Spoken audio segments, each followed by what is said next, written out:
Oi, pessoal, como é que vocês estão? Mais uma vez aqui, morrendo de saudade de vocês, né? Dos meus alunos e vocês também, né? Os outros alunos do sexto ano que estão me assistindo, que estão assistindo às aulas, que estão aprendendo a cada dia, né? Com a nossa forma de passar o conteúdo para vocês, porque nós sabemos que o momento é um momento diferenciado e por enquanto é o nosso novo normal, né? Nós estamos aqui tentando fazer o melhor para vocês, utilizando nossas plataformas com esse ensino remoto, mas vai dar certo, já está dando certo, né? E que vocês aproveitem bem, assistam, tirem as dúvidas e façam as devolutivas com os professores de vocês na plataforma, tá bom? Então, meus amores,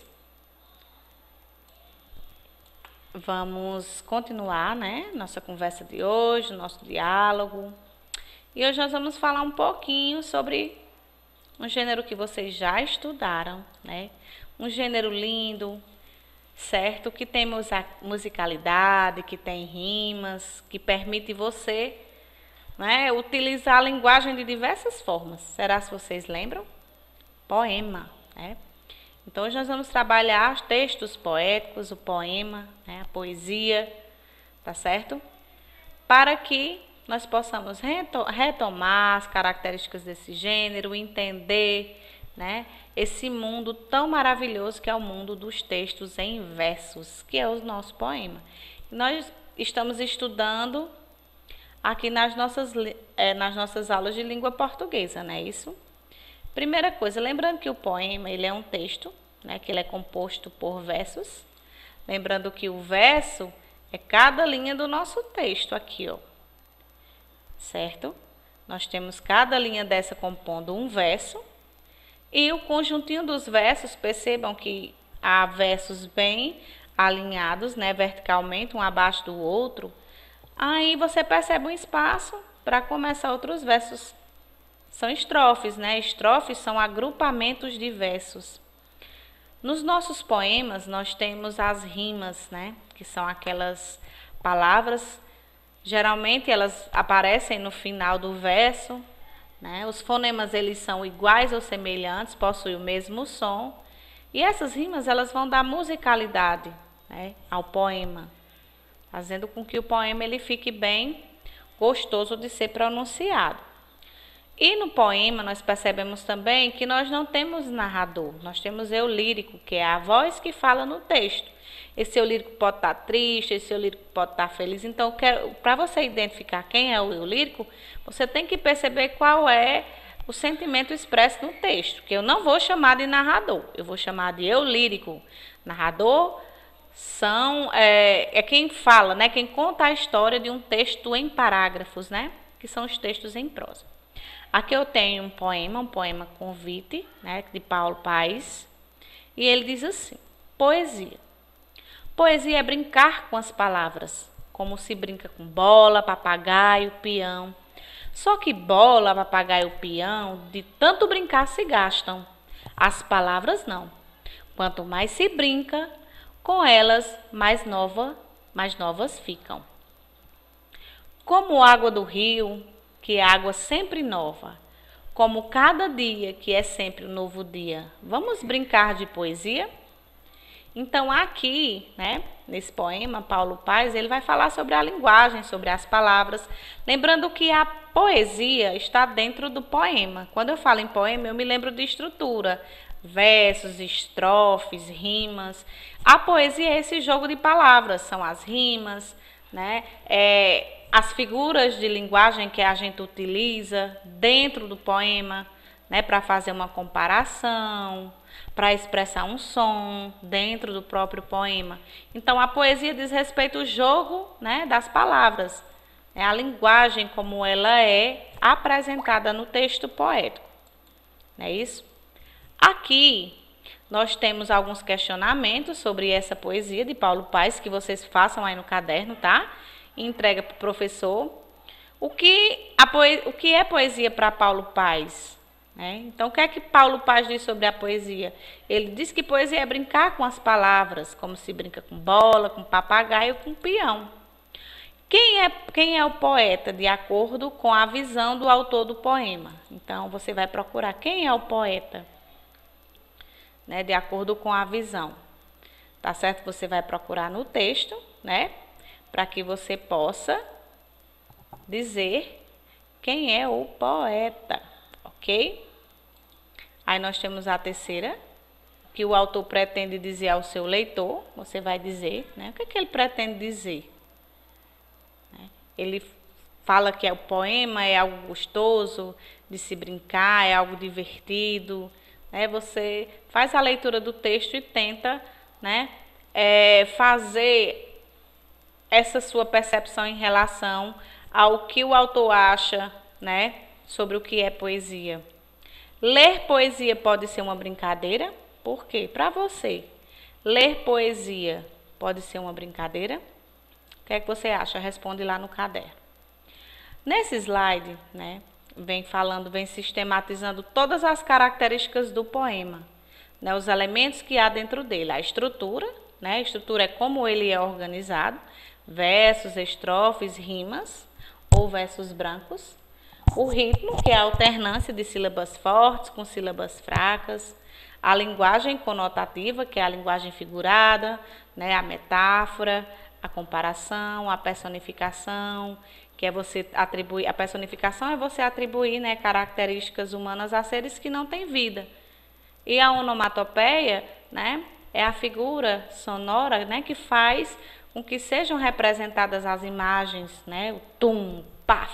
Então é a reprodução do som, é a escrita do som que há nos textos. E o eu lírico é a voz que fala. Como é o eu lírico aí desse texto? Ele é feliz, ele é triste, ele é divertido, né? Então, o eu lírico é a voz que fala no texto.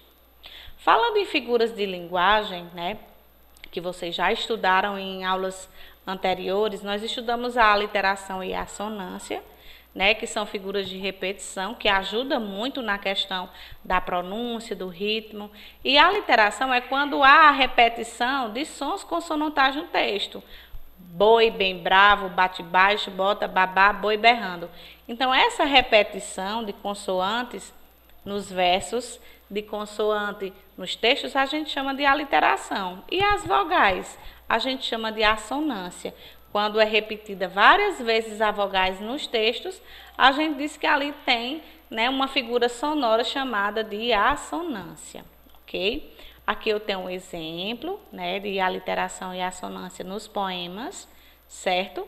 Os poemas, eles podem conter ou não rimas, né? Os temas são diversos, falam de sentimentos, a maioria falam de sentimentos, né? De lugares, de pessoas, de acontecimentos comuns, também podem, né, ser temas dos poemas. Vejam aqui o exemplo da assonância, né? As vogais se repetindo em cada verso, e a aliteração aqui, que é a repetição das consoantes, ok? Continuando, nós vamos falar da nossa onomatopeia. O que é onomatopeia? Né? São as palavras que imitam os sons. Elas são extremamente úteis, né? Principalmente nas histórias em quadrinhos. A gente percebe o uso dessas onomatopeias. Tem no texto? Tem também. Mas a gente percebe bastante essa figura de linguagem nas histórias em quadrinhos. É o bum, é o buá, é o plaf, plim, plim. Né? Em aulas anteriores, eu até trouxe um poema para vocês chamado de O Relógio. E ao passo que eu estava lendo o poema para vocês, não sei se vocês perceberam, mas tinha uma batida como se fosse a batida das horas. Tic-tac, tic-tac. E assim, a forma como as palavras elas eram, né, dispostas para pronúncia, dava também a impressão dessa questão de perceber a ideia do tempo, o tempo correndo ali. Então, as onomatopeias, elas representam os sons, né? Elas imitam os sons que tem nos textos, os sons que são representados, ok? Então, pessoal, falando aqui, né, sobre a nossa aula de hoje, falamos sobre poemas, as características, as figuras de linguagem que há no próprio poema. A metáfora é quando você, né, atribui uma característica ao texto em que aquela característica não é característica dela mesmo, né? O sentido figurado, o amor é fogo, né? Tem uma relação de semelhança. A comparação é quando você vai comparar, né, uma característica com outra, e nós percebemos a presença do elemento de comparação, aí o conectivo como, ok? Além disso, falamos da linguagem, que é uma linguagem totalmente conotativa, que é aquela linguagem que eu coloco de acordo com o contexto, né? Eu posso criar, porque as palavras elas são polissêmicas, né? Então eu posso criar, eu posso colocar o significado da palavra da forma que eu quiser, porque o poema ele permite isso, né? Lembrando que o poema ele tem um assunto, desde um sentimento não correspondido, desde uma própria história. Nós temos também o poema em que ele pode vir contando uma história, sim, tá? Como outros temas possíveis, sim, pode acontecer. E o eu lírico é a voz que é falada no texto. Nós podemos ter texto em que o autor ele é masculino e o eu lírico seja feminino. Então você não vai perceber, né? O eu lírico não é quem escreve o texto, é a voz que fala. E em poema eu não chamo o narrador, eu chamo o eu lírico, tá? Agora nos textos em prosa, né? O que é um texto em prosa? É um texto que ele é organizado por meio de parágrafos. Aí eu chamo o narrador, que tem um narrador observador, quando ele só conta a história em terceira pessoa, ou o narrador personagem, quando ele conta e participa. Mas, professora, não pode ter uma pessoa que conta, né? Você não falou que pode ter qualquer assunto no poema. E se eu quiser fazer um poema falando de uma história, eu vou dizer que é narrador? Não, você vai dizer que é o eu lírico. Tentar descobrir quem é aquele eu lírico ali, como é o sentimento que ele expressa dentro do texto. Então, pessoal, resolva a interpretação, né, aqui do poema de Paulo Paes. Tem aqui, são 4 questões, copia e resolve no caderno. Envia para o professor, tá bom? Para que ele possa fazer a correção. Poema bem gostoso de se pronunciar, tá? E eu aguardo vocês na próxima aula, para que a gente possa dar continuidade aos nossos objetos de conhecimento. Então, cheirão e até a próxima.